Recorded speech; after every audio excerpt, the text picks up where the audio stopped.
अपक्ष उमेदवार दिलीप भाऊ यांच्या गोविंद महाराजच्या नगरीत आम्ही प्रचारासाठी आलेलो आहे आणि निश्चितच आमच्या गोविंद महाराजचा आशीर्वाद भेटल्याशिवाय राहणार नाही, भाऊ निवडून आल्याशिवाय राहणार नाही, आत्मविश्वास आहे आमचा। चिठ्ठी हे चिन्हावर सर्वांनी मतदान करावं ही आग्रहाची विनंती। आज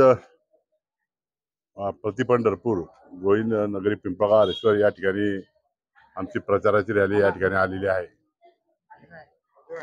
प्रचाराचा विधानसभेचा हा शेवटचा टप्पा आहे आणि या शेवटच्या टप्प्यामध्ये चांगला प्रतिसाद आम्हाला या ठिकाणी मिळतोय। आज या पिंपळगाव गावामध्ये सर्व कार्यकर्त्यांचा सोबत घेऊन आम्ही रॅलीच्या माध्यमातून मतदारांची भेटी घेत आहोत।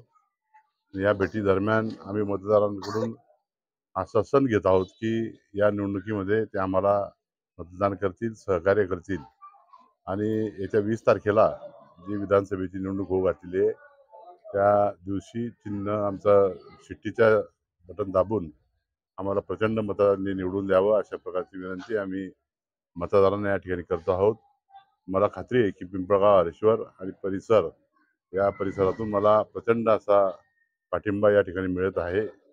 आताच सकाळपासून आम्ही या गोविंद महाराजांचं दर्शन मंदिरातून दर्शन घेऊन नारळ वाढून प्रचाराला रॅलीमध्ये सहभागी झालेलो आहोत। मला खात्री आहे की 2024 विधानसभा आम्ही जिंकणारच। धन्यवाद।